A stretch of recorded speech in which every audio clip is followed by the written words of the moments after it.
Assalamualaikum warahmatullahi wabarakatuh. Perkenalkan, kami dari kelompok 8 ingin mempresentasikan tentang kedudukan akhlak dalam Islam. Sebelum pada materi, kita akan memperkenalkan diri masing-masing terlebih dahulu. Perkenalkan, nama saya Gilang Ramadan dengan NPM 1903073. Saya perkenalkan, nama saya Ara Firmansyah dengan NPM 1903030. Untuk mempersingkat waktu, mari kita akan membacakan materi tentang kedudukan akhlak dalam Islam yang akan dibacakan oleh saudara Gilang. Pengertian akhlak. Kata akhlak yang berasal dari bahasa Arab al-akhlak, yang berarti tabiat, perangkat, dan kebiasaan. Banyak ditentukan dalam hadis Rasulullah SAW. Salah satunya adalah dari Abu Hurairah. Ia berkata, Rasulullah SAW bersabda, sesungguhnya aku hanya diutus untuk menyempurnakan akhlak yang mulia. Hadis riwayat Ahmad. Sedangkan dalam Al-Quran hanya ditentukan bentuk tunggal dari akhlak, yaitu khaliq. Quran surat Al-Qalam ayat 68 ayat 4, yaitu dan sesungguhnya kamu benar-benar berbudi pekerti yang agung. Huluk adalah ibarat dari kelakuan manusia yang membedakan baik dan buruk, lalu disenangi atau dipilih yang baik untuk dipraktekkan dalam perbuatan, sedangkan yang buruk dibenci dan dihilangkan. Ain tahun 1985. Sedangkan pengertian akhlak secara terminologi disampaikan oleh beberapa ahli, yaitu sebagai berikut.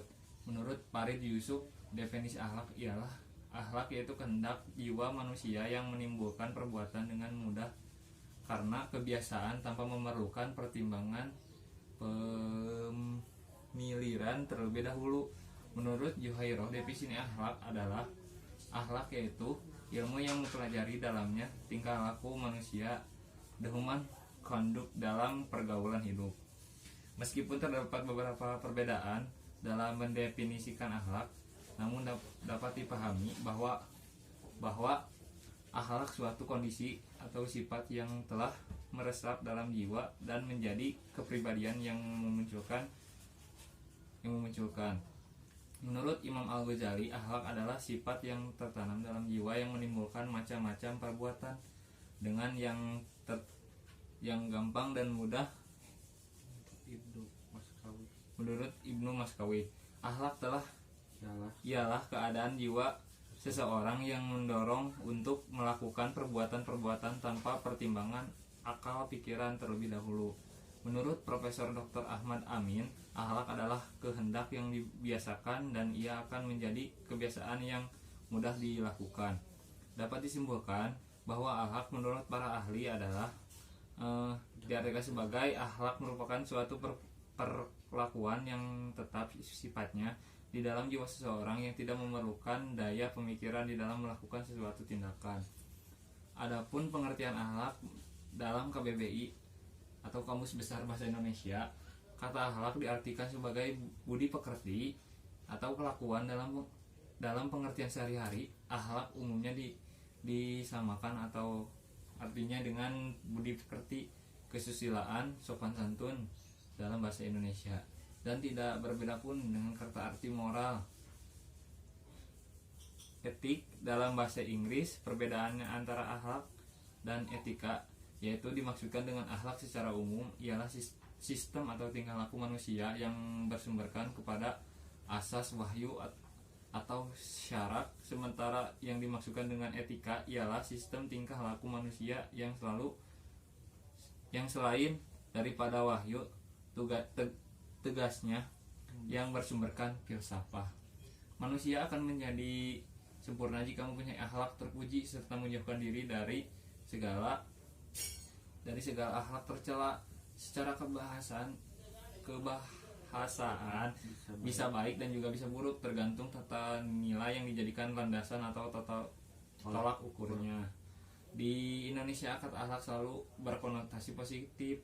Orang yang baik sering disebut orang yang berakhlak, sedangkan orang yang berperilaku tidak baik disebut orang yang tidak ada akhlak. Adapun secara istilah, akhlak adalah sistem yang mengatur pola sikap dan tindakan manusia di muka bumi. Sistem nilai yang dimaksud adalah ajaran Islam dengan Al-Quran dan Sunnah Rasul sebagai sumber nilainya. Akhlak merupakan suatu sifat yang tertanam dalam diri manusia dan bisa bernilai baik atau bernilai buruk. Akhlak tidak selalu identik dengan pengetahuan, ucapan atau perbuatan. Orang yang bisa mengetahui banyak tentang baik buruknya akhlak, tapi belum tentu ini didukung oleh keluhuran akhlak. Orang bisa bertukar kita yang lembut dan manis, tetapi kata-kata yang meluncur dari hati yang munafik. Dengan kata lain, akhlak merupakan sifat-sifat bawaan manusia sejak lahir yang tertanam dalam jiwanya dan selalu ada padanya. Al-Quran dan selalu mendasarkan bahwa akhlak itu baik atau buruknya memantul pada diri sendiri sesuai dengan pembentukan dan pembinaannya. Akhlak dibagi menjadi beberapa cabang atau bagian. Contohnya, akhlak terhadap sesama makhluk dibagi menjadi dua, yaitu akhlak terhadap manusia. Yang kesatu, akhlak terhadap manusia. Akhlak terhadap manusia ini dibagi menjadi beberapa bagian, yaitu akan disebutkan akhlak terhadap diri sendiri, akhlak terhadap orang lain. Berakhlak baik terhadap sesama pada hakikatnya merupakan wujud dari rasa kasih sayang dan hasil dari keimanan yang benar. Sebagaimana sabda Rasulullah, mukmin yang paling sempurna imannya ialah yang paling baik akhlaknya, dan yang paling baik diantaranya kami ialah mereka yang paling baik terhadap istrinya. Hadis riwayat Ahmad. Akhlak kepada sesama muslim. Di antara akhlak terpenting terhadap sesama muslim adalah memberi bantuan harta dan memenuhi kebutuhan dan kebutuhannya, menyebarkan salam, menjenguknya jika ia sakit, menjawabnya jika ia bersin, dan mengunjunginya karena Allah, memenuhi undangannya jika mengundangmu. Yang tidak menyebut-nyebut aibnya dan mengunjingnya secara terang-terangan maupun sembunyi-sembunyi, berbaik sangka kepadanya. Akhlak kepada non-muslim ialah ada tiga hadis tentang hal ini. Hadis pertama, sabda Rasulullah adalah sesungguhnya para utusan atau duta itu tidak boleh dibunuh. Hadis riwayat Abu Dawud. Di dalam Islam terdapat ajaran agar menjaga dan menaati perjanjian dan ikatan janji. Ini diantaranya gambaran cara bergaul tingkat tinggi dari kaum muslim dari agama Islam atau dari nabi kepada orang-orang kafir atau non muslim. Hadis kedua yaitu dalam wasiat Nabi Shallallahu Alaihi Wasallam kepada Mu'adz bin Jabal radhiyallahu an, beliau Shallallahu Alaihi Wasallam bersabda, dan pengalihan manusia ini dengan akhlak yang baik. Hadis riwayat Ahmad Tarmizi. Dalam hadis ini Rasulullah Shallallahu Alaihi Wasallam tidak mengatakan pergaulilah kaum muslimin atau orang-orang yang salih ataupun orang-orang yang mengerjakan sholat, akan tetapi beliau mengatakan pergaulilah manusia dengan akhlak yang baik. Maksudnya adalah semua manusia yang kafir, yang muslim, yang muslih, yang melakukan kebaikan, yang fajir atau jahat, dan yang sahih sebagai bentuk kekuasaan rahmat dan kelengkapan dengan akhlak dan agama. Hadis ketiga yaitu hadis tentang seorang Yahudi tetangga Nabi yang sering menyakiti beliau. Suatu ketika Nabi mengetahui bahwa orang yang selalu menyakitinya memiliki seorang anak yang sedang sekarat, maka Nabi Shallallahu Alaihi Wasallam datang berkunjung ke rumahnya dan mengajaknya menuju jalan Robnya dengan harapan semoga Allah memberikan petunjuk dan memperbaiki keadaan orang ini. Saling toleransi dalam hal masalah agama atau ibadah, melindunginya kalau mereka meminta pertolongan, jangan saling menyakiti. Di dalam hadis qudsi Allah Subhanahu wa taala berfirman, siapa yang menyakiti orang kafir, maka aku akan jadi musuhnya di hari kiamat. Hadis riwayat Muslim. Akhlak terhadap bukan manusia, akhlak terhadap makhluk hidup bukan manusia, akhlak terhadap makhluk mati bukan manusia. Ruang lingkup akhlak. Ruang lingkup ajaran akhlak adalah sama dengan ruang lingkup ajaran Islam itu sendiri, khususnya berkaitan dengan pola hubungan. Ruang lingkup akhlak sering terbagi menjadi beberapa bagian, yaitu sebagai berikut. Akhlak pribadi. Yang dekat dengan seorang itu adalah dirinya sendiri, maka hendaknya orang itu menginsafi dan menyadari dirinya sendiri, karena hanya dengan insaf dan sadar kepada dirinya sendirilah pangkat kesempurnaan akhlak yang utama, budi yang tertinggi. 2. Akhlak berkeluarga. Akhlak ini meliputi kewajiban orang tua, anak, dan karib kerabat.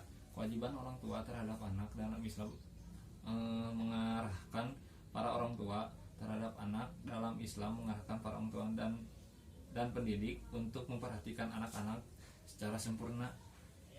Dengan ajaran-ajaran yang bijak, setiap agama telah memerintahkan kepada setiap orang yang mempunyai tanggung jawab untuk mengarahkan dan mendidik, terutama bapak-bapak dan ibu-ibu, untuk memiliki akhlak yang luhur, sikap lemah lembut, dan perlakuan kasih sayang, sehingga anak akan tumbuh secara sabar, terdidik untuk berani berdiri sendiri, kemudian merasa bahwa mereka mempunyai harga diri, kehormatan, dan kemuliaan.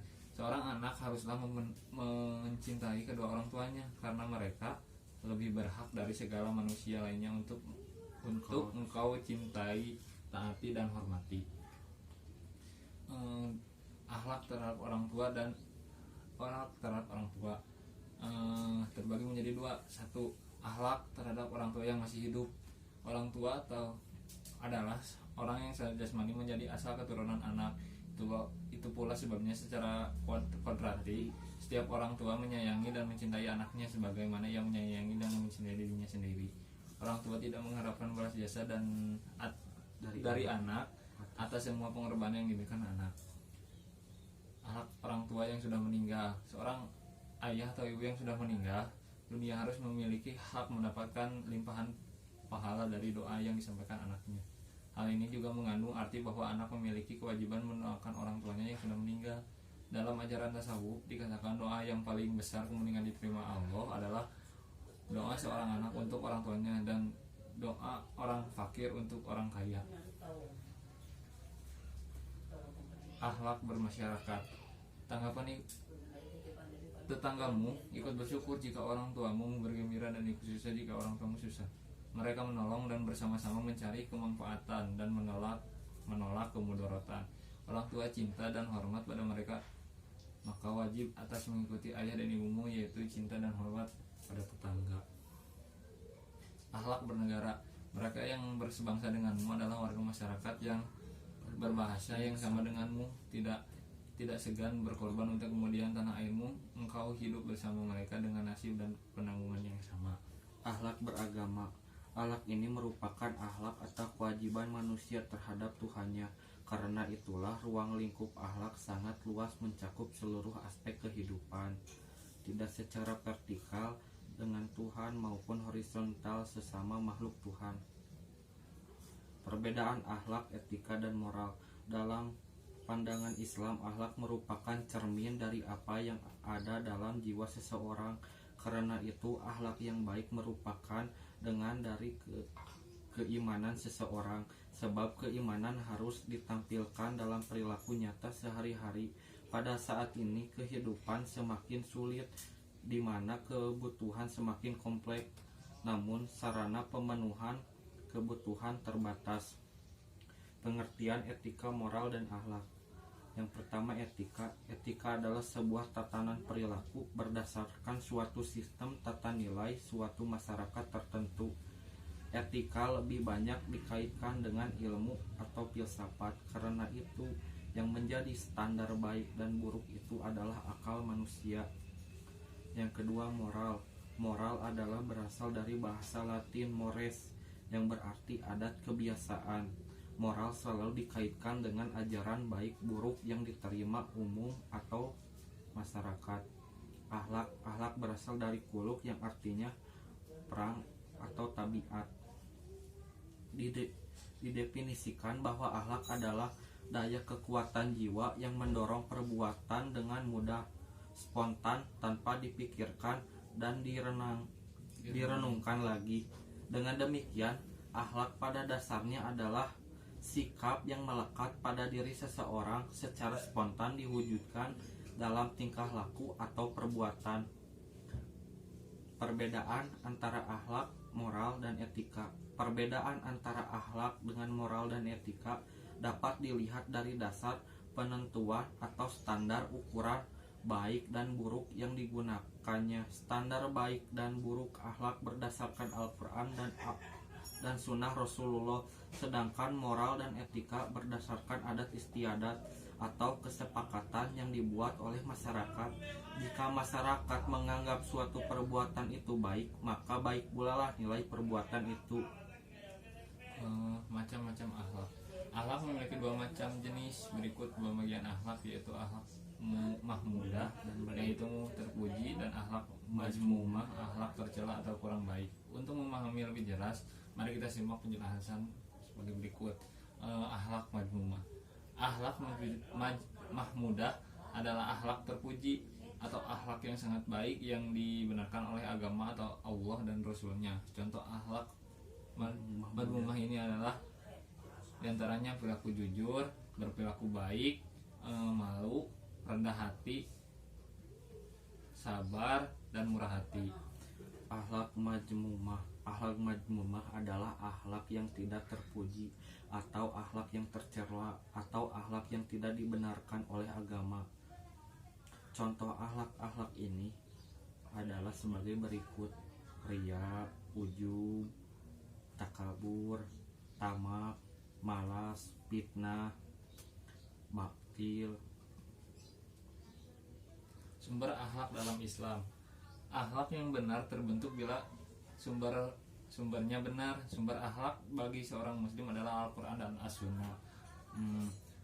Sehingga ukuran baik atau buruk, patut atau tidak secara tidak utuh diukur dengan Al-Quran dan As-Sunnah, sedangkan tradisi merupakan pelengkap selama hal itu tidak bertentangan dengan apa yang telah digariskan oleh Allah Subhanahu wa taala dan Rasulnya. Menjadikan Al-Quran dan As-Sunnah sebagai sumber akhlak merupakan suatu kewajaran, bahkan keharusan, sebab keduanya berasal dari Allah dan olehnya manusia diciptakan. Pasti ada kesesuaian antara manusia secara makhluk dengan sistem norma yang datang dari Allah Subhanahu wa taala. Sumber akhlak adalah wahyu atau Al-Quran dan hadis. Sebagai sumber akhlak, wahyu menjelaskan bagaimana berbuat baik. Al-Quran bukanlah hasil renungan manusia, melainkan firman Allah Subhanahu wa taala yang maha pandai dan maha bijaksana. Oleh sebab itu, setiap muslim berkeyakinan bahwa Al-Quran tidak dapat dibuat oleh dan ditandingi oleh bikinan manusia. Sumber akhlak yang kedua yaitu al-hadis, meliputi perkataan, ketetapan, dan tingkah laku Rasulullah SAW. Dasar akhlak yang dijelaskan dalam Al-Quran yaitu sesungguhnya ada pada diri Rasulullah SAW itu suri tauladan yang baik bagimu, yaitu bagi orang yang mengharap rahmat Allah dan kedatangan hari kiamat, dan dia banyak menyebut nama Allah. Quran surat Al-Ahzab ayat 21. Sedangkan dalam Al-Quran hanya ditemukan bentuk tunggal dari akhlak, yaitu khuluq. Quran surat Al-Qalam ayat 4. Marjuki 2012. Dan sungguh engkau berbudi pekerti yang agung. Quran surat Al-Qalam ayat 4. Rasulullah SAW bersabda, artinya orang mukmin yang paling sempurna imannya adalah orang yang paling baik akhlaknya. Hadis riwayat Tirmizi. Sungguh Rasulullah SAW memiliki akhlak yang mulia. Segala perbuatan dan perilaku beliau berpedoman pada Al-Quran. Aisyah memberikan penggambaran yang jelas dan akhlak beliau dengan mengatakan artinya akhlak beliau adalah Al-Quran, hadis riwayat Abu Dawud dan Muslim. Maksud perkataan Aisyah adalah segala tingkah laku dan tindakan Rasulullah baik yang lahir maupun batin senantiasa mengikuti petunjuk dari Al-Quran, dan Al-Quran sebagai yang mengajarkan umat Islam untuk berbuat baik dan menjauhi segala perbuatan yang buruk. Ukuran baik dan buruk itu ditentukan oleh Al-Quran, Az-Zainuddin dan Muhammad.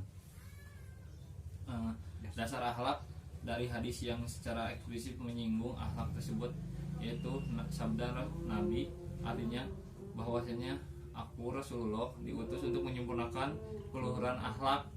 Jadi jika telah bahwa Al-Quran dan hadis Rasulullah SAW adalah pedoman hidup yang menjadi asas bagi setiap muslim, maka teranglah keduanya merupakan sumber akhlakul karimah. Konsep akhlak dalam Islam. Konsep akhlak dalam ajaran Islam. Konsep akhlak Islami merupakan akhlak yang menggunakan konsep dasar ketentuan Allah Subhanahu wa taala.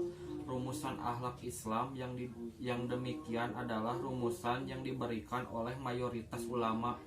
Konsep kesusilaan yang nyata secara Islam dapat ditegaskan sebagai berikut. Konsep kebajikan yang mutlak, kebaikan yang menyeluruh, kemampuan akhlak Islami yang menjamin kebaikan yang mutlak dan sesuai pada ilmu dan kemampuan yang dimiliki manusia, kewajiban yang dipenuhi akibat yang bersumber dari agama Islam wajib ditaati setiap muslim.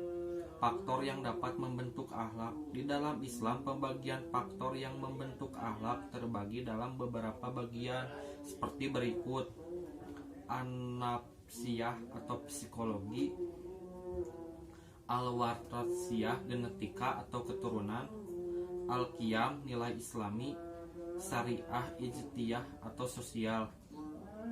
Kedudukan akhlak dalam Islam. Ajaran akhlak menemukan bentuknya yang sempurna pada agama Islam dengan titik pangkalnya pada Tuhan dan akal manusia.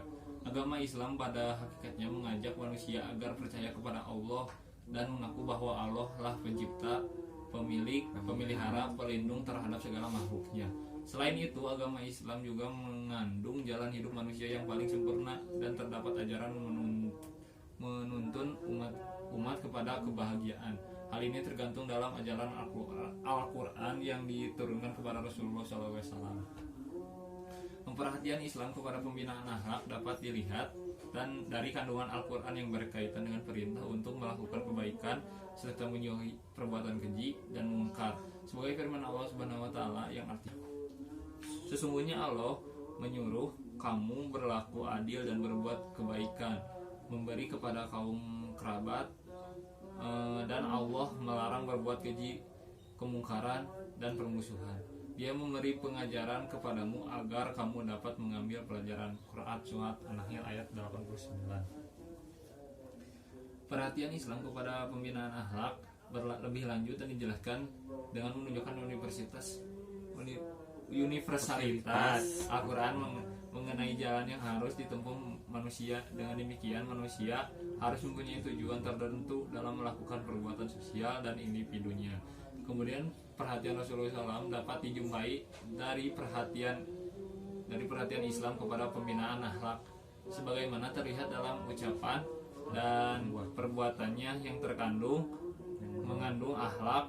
Ucapan Rasulullah SAW berkenaan dengan pembinaan akhlak diikuti oleh perbuatan kepribadiannya. Beliau dikenal dengan seorang yang sidik, amanah, tablik, dan fatonah. Beliau juga sebagai orang yang taat pada pemerintah Allah, jauh dari perbuatan dosa. Akhlak yang terdapat dalam ajaran Islam di samping memiliki keabsolutan, keuniversalan, dan kemutlakan, juga memiliki perbedaan dan variasi dalam aplikasinya yang bermacam-macam. Tujuan dan manfaat akhlak. Sebagai makhluk sosial, manusia dalam kehidupan keseharian selalu berinteraksi dengan sesamanya sudah barang tentu membutuhkan sebuah tata cara atau cara berkomunikasi dengan baik.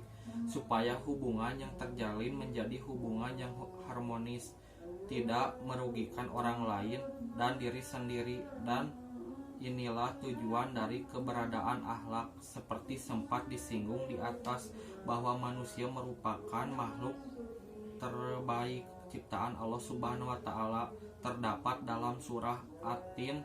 Tentunya ia memiliki ciri khas tertentu yang kemudian akan membedakannya dengan makhluk lain yang diciptakan oleh Allah. Tujuan inti dari akhlak adalah untuk membentuk kehidupan yang harmonis antar sesama manusia. Sebagian manfaat dan tujuan dan mempelajari ilmu akhlak adalah untuk meningkatkan derajat kehidupan manusia, menuntun kepada kebaikan, memenuhi kebutuhan keluarga, mengatur tata cara hidup bertetangga, mengatur adab pergaulan berbangsa dan bernegara, serta tujuan dan manfaat lain dari mempelajari ilmu akhlak akan dipaparkan lebih detail di bawah ini. Ilmu akhlak akan meningkatkan derajat kehidupan manusia. Orang yang beriman dan berilmu, termasuk di dalamnya adalah ilmu akhlak, akan lebih utama daripada orang yang tidak beriman dan berilmu. Sebab dengan pengetahuan ilmu akhlak, seorang akan lebih sadar mana yang lebih baik, mana yang tidak baik, mana yang mengantarkan kepada kebahagiaan, dan mana yang menjerumuskan kepada kesesatan dan kesengsaraan untuk dirinya.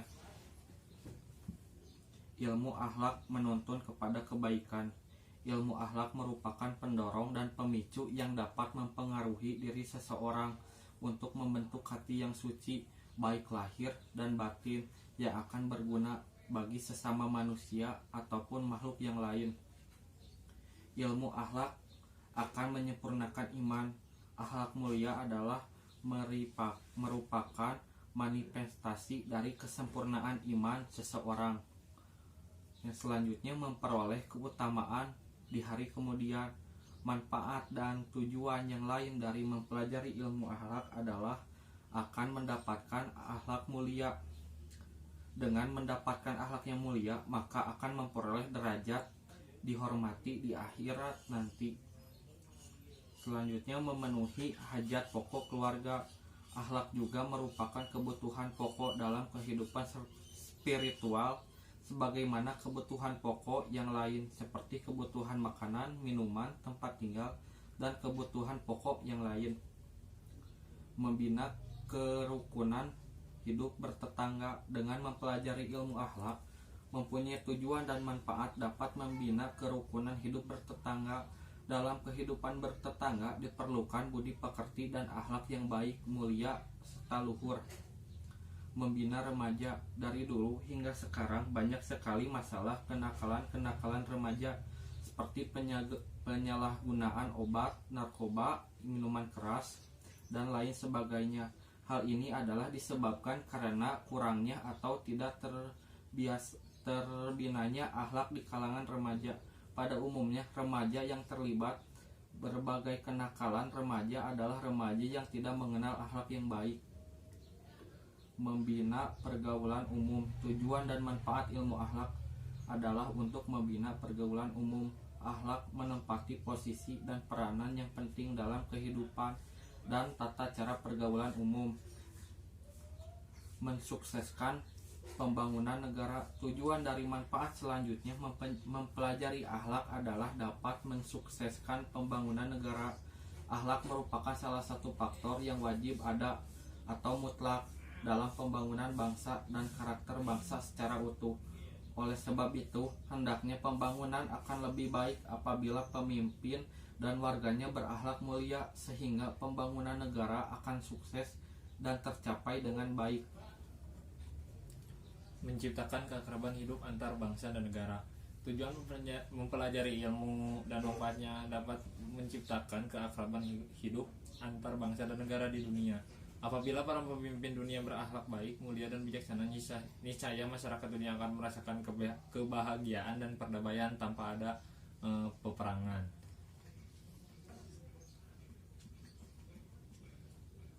Pentingnya akhlak dalam Islam. Akhlak merupakan garis pemisah antara yang berakhlak dengan orang yang tidak berakhlak. Akhlak juga merupakan roh Islam, di mana agama tanpa akhlak seperti hanya manusia hidup tanpa mati. Oleh karena itu, misi yang dibawa oleh Rasulullah SAW ialah membina kembali akhlak manusia yang telah runtuh sejak zaman Nabi terdahulu. Ekoran penyembahan berhala oleh pengikutnya yang telah menyeleweng. Selain itu, zaman jahiliyah, akhlak manusia benar-benar dalam kehancuran dengan mewarisi peragai umat terdahulu dengan tradisi meminum arak, membuang anak, membunuh, melakukan kejaliman sesuka hati, menindas kaum lemah dan lain-lain. Akhlak juga merupakan ciri-ciri kelebihan di antara manusia karena ia adalah lambang kesempurnaan iman, ketinggian takwa dan kealiman seseorang manusia yang berakal. Dalam hal ini Rasulullah SAW bersabda yang bermaksud orang yang sempurna imannya ialah mereka yang paling baik akhlaknya. Akhlak sebagai pengekal suatu umat. Kekalnya suatu umat juga karena kokohnya akhlak, dan runtuhnya suatu umat itu karena lemahnya akhlak. Ketiadaan akhlak yang baik dalam kehidupan individu maupun masyarakat akan mempengaruhi berbagai krisis baik dari internal maupun eksternal, seperti halnya krisis nilai diri, keutuhan rumah tangga baik dalam hal keluarga maupun negara. Seperti yang Presiden Prancis pernah katakan, kekalahan Prancis di tangan tentara Jerman disebabkan tentaranya runtuh moral dan akhlak. Akhlak seperti pondasi dalam kehidupan masyarakat. Jika pondasinya baik dan kuat, maka akan kukuh dan tegaklah masyarakat itu. Namun jika pondasinya lemah, maka akan robohlah apa-apa saja yang dibina di atasnya.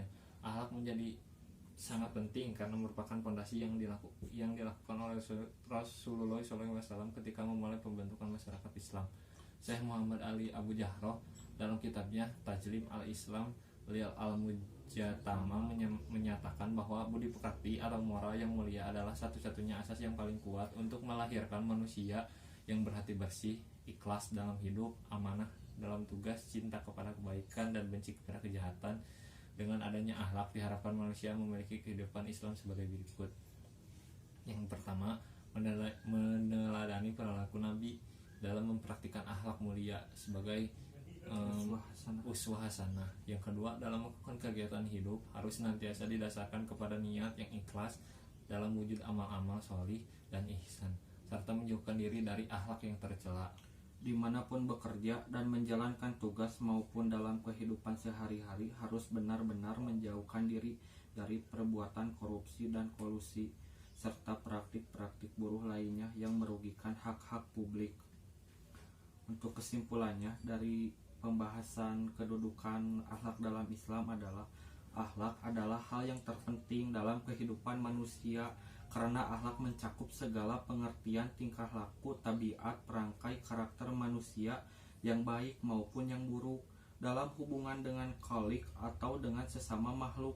Akhlak merupakan hal yang paling penting dalam pembentukan akhlakul karimah seseorang manusia, dan manusia yang paling baik budi pekertinya adalah Rasulullah Shallallahu Alaihi Wasallam.